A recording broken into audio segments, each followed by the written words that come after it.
નવી દિલ્હીમાં યોજાયેલા ભવ્ય સમારોહમાં યુપીએલના એક્ઝિક્યુટિવ ડાયરેક્ટર સહિતની સંસ્થાઓ સાથે જોડાયેલા અશોક પંચવાનીને પ્રોડક્ટિવિટી એડવોકેટ એવોર્ડ એનાયત કરવામાં આવ્યો હતો. પરસ્પર સહયોગ દ્વારા એશિયા પેસિફિક ક્ષેત્રમાં ઉત્પાદકતા વધારવા માટે કાર્યકર આંતર સરકારી સંસ્થા એશિયન પ્રોડક્ટિવિટી ઓર્ગેનાઇઝેશન દ્વારા વર્ષ 2025ના પ્રતિષ્ઠિત નેશનલ એવોર્ડની જાહેરાત કરવામાં આવી છે. આ એવોર્ડ અંતર્ગત ઉત્પાદકતા હિમાયતી શ્રેણી હેઠળ અશોક પંચવાનીની પસંદગી કરવામાં આવી છે, જે સમગ્ર દેશ અને ગુજરાત માટે અત્યંત ગર્વની વાત છે.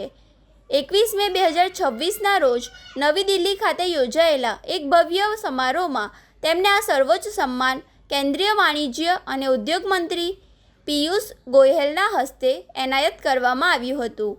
એપીઓની એવોર્ડ સમિતિએ અનેક પ્રતિષ્ઠિત નોમિનીઓમાંથી અશોક પંચવાનીની પસંદગી કરી છે. વેસ્ટ મેનેજમેન્ટ અને ટકાઉપણું ક્ષેત્ર તેમના સમર્પિત પ્રદાન, ઉત્પાદકતા સુધારણા પહેલનો નેતૃત્વ, વ્યૂહાત્મક વિચારસરણી અને નીતિ નિર્ધારણમાં તેમના ઉત્કૃષ્ટ યોગદાનને આ એવોર્ડ દ્વારા માન્યતા આપવામાં આવી છે.